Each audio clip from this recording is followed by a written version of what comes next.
Hallelujah. प्रभु यीशु मसीह के नाम में आप सभी को जय मसीह की। और आज आप समझ रहे होंगे ये मैं नेट के अंदर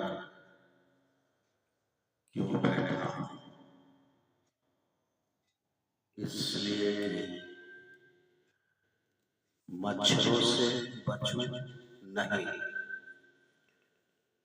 या सुरक्षा के लिए, बल्कि इस बात को समझाने का प्रयास करूंगा कि परमेश्वर की मंशा कब पूरी करेंगे। परमेश्वर की मंशा कब पूरी करेंगे।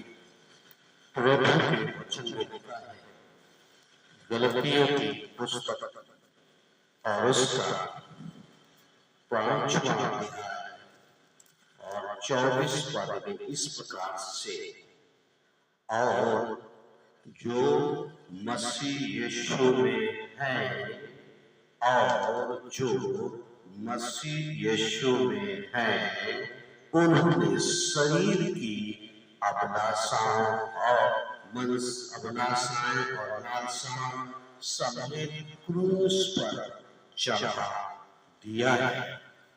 क्रूस पर चढ़ा दिया है। परंतु शरीर की लालसाएं कहीं आज भी और मन की मनसाएं आज भी आप अपने ऊपर तो नहीं लाते हैं, क्योंकि जब आपके ऊपर शरीर और मन की मनसाएं लदी होंगी तो आप परमेश्वर की इच्छा पूरी नहीं करेंगे। पौलुस इफिसियों की पत्री और उसके दूसरे अध्याय और 3 पद में कहते हैं, इनमें हम भी पहले अपने शरीर की अलालसाओं में और दिन बिताते थे और शरीर और मन की मनसाएं पूरी करते थे, और ऐसा करने से स्वभाव से क्रोध की संतान थे।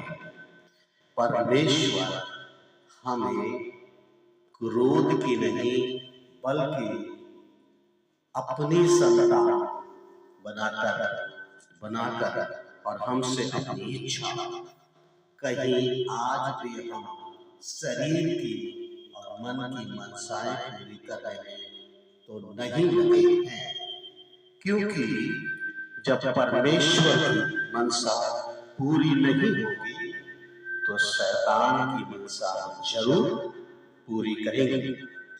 क्योंकि परमेश्वर के वचन को जब मैं अध्ययन कर रहा था और मैंने मेरे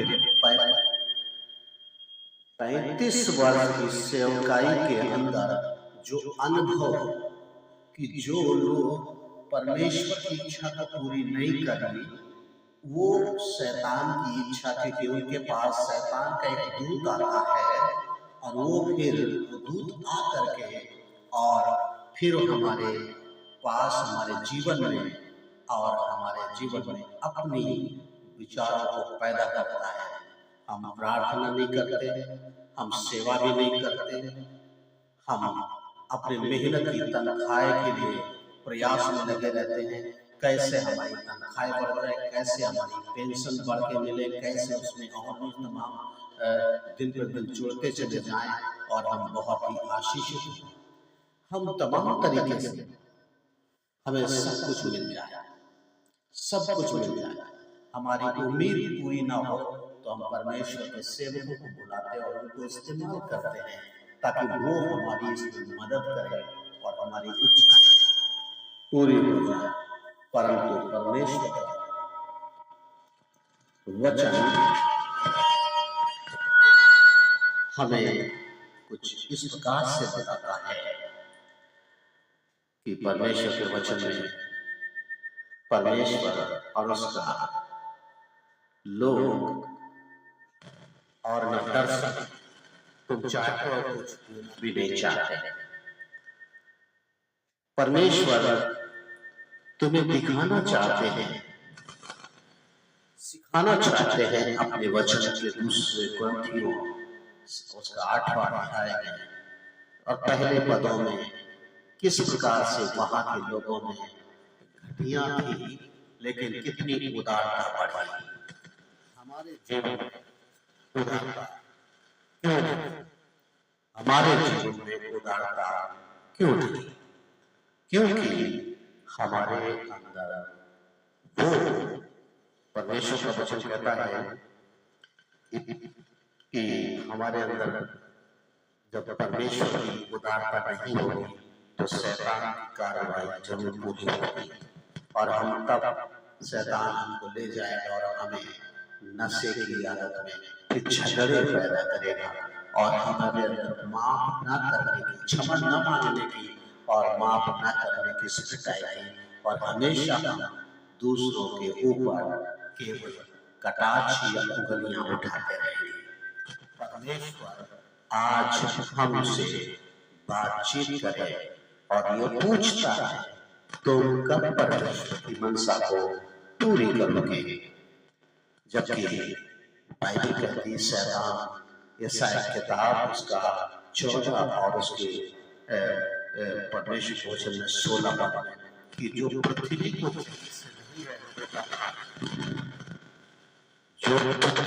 चैन से नहीं रहने देता था वो तुम्हें भी चैन से रहने नहीं देगा।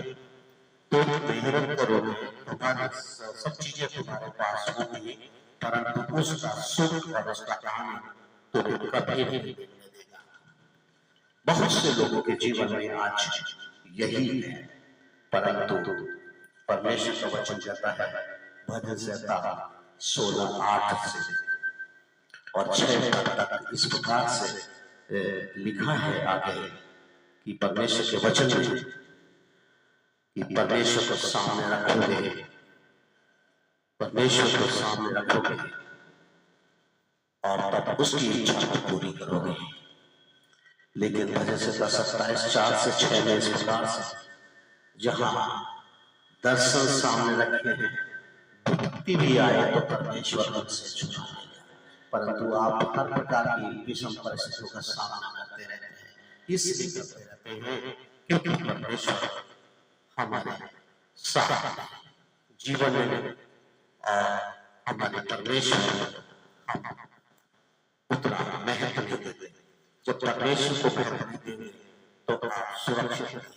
परमेश्वर के वचन उत्पत्ति 15 अध्याय उसमें पहली आयत में परमेश्वर का वचन कहता है, परमेश्वर का जिनका ढाल परमेश्वर हो, जिनका फल परमेश्वर हो, उन्हें डरने की जरूरत नहीं, उन्हें डरने की जरूरत नहीं, उन्हें परेशान नहीं कर सकता क्योंकि परमेश्वर के साथ उनसे कहेगा मदद कर मैं तेरे साथ, मदद कर मैं तेरे साथ।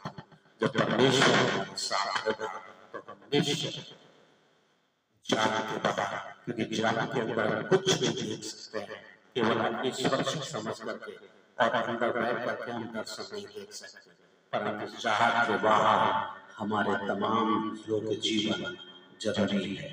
तमाम लोग के जीवन है जो आज शरीर की इच्छाओं के लिए, मन की मनसाओं के लिए, अभिलाषाओं में और तमाम तरीके से जीवन में जो चाहते हैं और आसान है, परेशान है और बहुत सी बुराइयां हैं, परमेश्वर का वो छुटकारा है।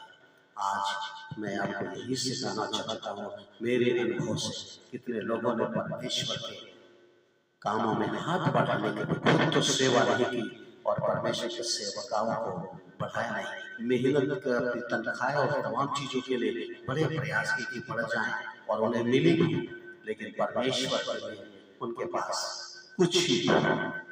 परमेश्वर का वचन कहता है परमेश्वर हमारे बलिदानों से नहीं, परमेश्वर उससे खुश होता है उसकी मनसा को पूरी करने से। मेरे लिए जो आज मैं ये बात ये विचार आपके ऊपर छोड़ता हूँ, आपकी मनसा परमेश्वर की मनसा कब पूरी करेंगे? अगर आपके पास जवाब हो तो निश्चय मुझे बताओ। लेकिन जिनका ढाल जो उन्हीं का होगा, जो परमेश्वर के वचन के अनुसार, जिन्होंने अपनी इच्छाओं को, अपनी समस्त बातों को, अपनी मुझे सब बातों को क्रूस पर टांग रखा है। यदि आज आप उठाए गए हैं, आप आसक्त हैं, आप परेशान हैं, आप हर तरीके से भयभीत हैं, घबराए हुए हैं, लेकिन परमेश्वर जो यीशु मसीह में है, दो बातें मैं और कहूँगा। पौलुस ने कहा, बाइबल कहती है, अपने हृदय में मुझे जगह दो, अपने हृदय में मुझे जगह दो। विश्वास के साथ परमेश्वर का वचन तुम्हारे हृदय में बस नहीं पाए। यदि वचन आपके जीवन में नहीं हुआ, आप सबसे और परमेश्वर की इच्छा और मर्जी से दूर होंगे। परमेश्वर का वचन आपकी जिंदगी को आपको बुराई से बचाता है। आप परमेश्वर के उद्देश्यों को समझ पाएंगे, परमेश्वर को समझ पाएंगे, परमेश्वर के प्रेम को समझ पाएंगे, दूसरों को क्षमा कर पाएंगे, दूसरों से प्रेम कर पाएंगे और दूसरों के बारे में सोच पाएंगे और परमेश्वर की इच्छा को समझेंगे और पूरा भी करेंगे। लेकिन शरीर की मनसाओं में लिप्त रहेंगे और अभिलाषाओं को शैतान की इच्छा जरूर पूरी करेंगे। और जो कार्य जो तुम्हें परमेश्वर के काम के लिए करना चाहिए, तो तुम तमाम नरसे में, तमाम समस्याओं में, आभाओं, परेशानियों में, विपत्तियों में, तमाम प्रकार की बातों में समय खर्च करोगे। परमेश्वर आज आपका ऊपर निर्णय है कि आपसे पूछता है, आप कब उसकी इच्छा पूरी करेगा। परमेश्वर आपको आशीष दे कि आप समझ पाए। जीवन परमेश्वर पिता, आज की रात हम आपका धन्यवाद देते हैं। आपने हमें इस बात को समझाने के लिए ये तरीका दिखाया कि प्रभु लोगों को बता सके और समझा सके। प्रभु सुने, आशीष दे, प्रभु यीशु के नाम में आमीन।